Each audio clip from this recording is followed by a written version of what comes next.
यला महानगरपालिका प्रमुख चिरिबाबु महर्जन यला महानगरपालिका पाखे देका चंगो सोंगो ताया निरीक्षण यानातिको तु बेकल सुनाकोथी नखिपुर व कुसुमती देका चंगो सोंगो पक्की मोटर बनेको ताया निरीक्षण यानातिको ख अब हाम्रो यतातिर ओके भएपछि त्यो स्ट्रिपनेसलाई चाहिँ अलिकति अलि ब्यालेन्स गरेर अब पुल बन्यो यस्तो बाटो भने फेरि आजकलको हैन यसमा नयाँ वाल छ टाइमै वाल छ त्यहाँ पनि छ त्यहाँ अहिले पुरानो चाहिँ तलको वाल छ नेचुरली स्लोप अलि बढी भएको त्यसलाई म्यानेज गर्न सकिन्छ भने म्यानेज अलिकति जेनरल स्लोप गर्न सकिन्छ नि जस्तै यो पहिला त यो डाउन थियो नि त मेसो हल्का लिएर जाँदा पहिला यसको लेभलमा थियो कि डाउन अहिले यो माथि आएपछि हल्का आएपछि जस्तो यहीँबाट अलिअलि फ्लिङ गरेर त्यहाँसम्म लाने गरी प्लान गर्न सकिन्छ स्लोपलाई अलिकति म्यानेज गरेर गर्छौँ सुनाकोथी देका चंगोता वडा नम्बर 22 बुङमती स्वाइको चुकुदो 2079 मंगसिरे ज्या सुरुजुको थोता वैको मंगसिरे देके कोचाकेको कथा निर्माण ज्या ज्या चंगोदो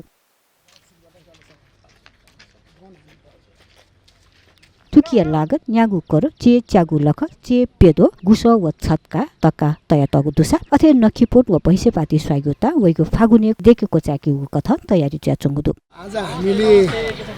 महानगरपालिकाको आफ्नै लगानीमा बनाउन खोजेको 3टा पक्की पुलहरूको निरीक्षण गर्ने क्रममा अहिले हामी यो तेस्रो पुलमा भर्खर हामीले निरीक्षण गर्यौं यो 3वटा पुल भनेको चाहिँ एउटा सुनाकोती बुङ्गमती जोड्ने पुल अनि अर्को चाहिँ रानीबु कुसुन्ती भैँसीपाती जोड्ने पुल र अर्को चाहिँ नखिपोट भैँसीपाती जोड्ने पुल यो 3टा पुल चाहिँ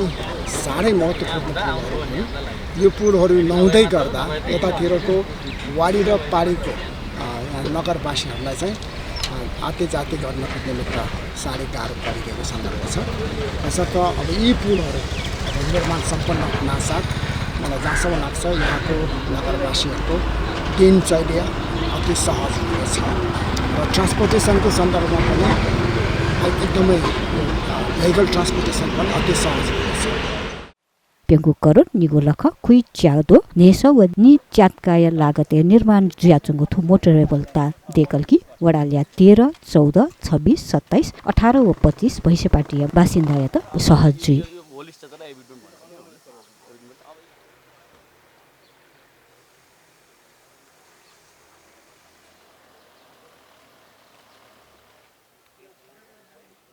यो पुलहरू चाहिँ महानगरपालिकाको 100% आफ्नै लगानी हो र यो सम्भवतः नेपाल राज्यभित्र स्थानीय पालिकाहरूले यस्तो पक्की पुलहरू त्यसमाथि पनि एकैचोटि 3टा पुलहरू बनाउनु भनेको चाहिँ आफैमा महत्त्वपूर्ण र सम्भवतः यो स्थानीय पालिकाहरूको निमित्त एउटा रेकर्ड ब्रेकिङ कन्स्ट्रक्सनै हो भन्ने चाहिँ मेरो भनाइरह्यो र अहिले महानगरपालिकामा चाहिँ यो उपमहानगर हुँदै गर्दा महानगरमा स्तर उन्नति गर्नको निमित्त हिजोका गाउँपालिका र कार्यविनायक नगरपालिका मर्ज गर्न आएको सन्दर्भमा चाहिँ यी पुलहरूको धेरै नै आवश्यकता रहन गयो महानगरको महानगरको एउटा वडाबाट अर्को वडामा जानको निमित्त धेरै लामो दूरी ट्राभल गर्नुपर्ने जुन अवस्था थियो अब त्यो अवस्था चाहिँ ज्यादै नै न्यूनीकरण हुन जानेछ अथे वैश्यपाटी व कुसुमती स्वाइगोता थोया असारे देके कोचाकेगु कथा ज्याचुया चंगु जोसा थुगु ताया अनुमानित लागत निगु कर ने सोंगु लख नि छदो व छेतका तया तगुदो हरिसिद्धि धापाखेल जोड्ने पुल पनि बनाउँदै हुनुहुन्छ नि हैन हरिसिद्धि धापाखेल जोड्ने पुल चाहिँ अहिले जुन पुल छ त्यो पुलको त्यो चाहिँ 2 लेनको छ जबकि त्यसको बाटोहरू चाहिँ 4 लेनको छ तसर्थ त्यहाँनिर गएर चाहिँ जुन बोटल नेक भइरहेको छ त्यसलाई चाहिँ हामीले खतीमा पनि दायाँ 1 लेन बायाँ 1 लेन हामीले चाहिँ अर्को पुल थप्नुपर्छ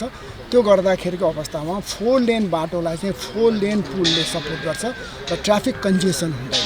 अहिले चाहिँ त्यहाँनिर बोटल नेक भइरहेको कारणले गर्दाखेरि एकदमै ट्राफिक जाम भइरहेको छ तसर्थ यतातिर चाहिँ हामीले अहिले अध्ययन गरिराखेका छौँ सम्भवतः छिटै यसको डिपिआर प्राप्त भइसकेपछि हामी त्यो पनि निर्माणको चरणमा हामी प्रवेश गर्छौँ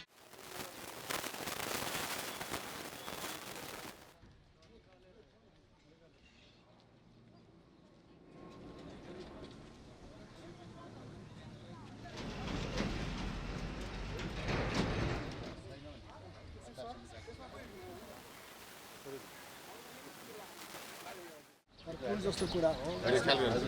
संवेदनशील भएर नै यहाँ चाहिँ कस्तो टिपर अहिले कति टिपरको चाहिँ होइन धेरै अब अहिले फेरि के त भन्दाखेरि मलाई जहाँसम्म लाग्छ अब 2-3 वर्षपछि टिपरको लोड बेयरिङ क्यापेसिटी पनि बढ्ने खाले नै सबै कुरालाई हुन्छ यसको डिजाइनमा त सबै कुरालाई इन्कर्पोरेट हामी त्यो इन्फर्मेसन राख्छौँ यति टनको भन्दा बढी चाहिँ अलिकति रेस्ट्रिक्सन हुन्छ होइन 20 टन हो अब हामी चाहिँ यहाँ आएर बनाइसकेपछि रेस्ट्रिक्सन भनेको उहाँले गर्ने काम हुन्छ स्थानीयले गर्ने कुरा हुन्छ तर उहाँहरूको सुतिरहेको बेला आयो भने गाह्रो पर्छ त्यसरी यी र यस्तो कुराहरूलाई चाहिँ हामीले सम्बोधन गर्नुपर्छ अब त्यो भनेको चाहिँ अहिले यो कन्स्ट्रक्सनको टाइममा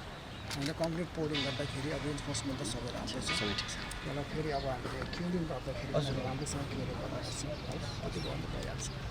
ल धन्यवाद हुन्छ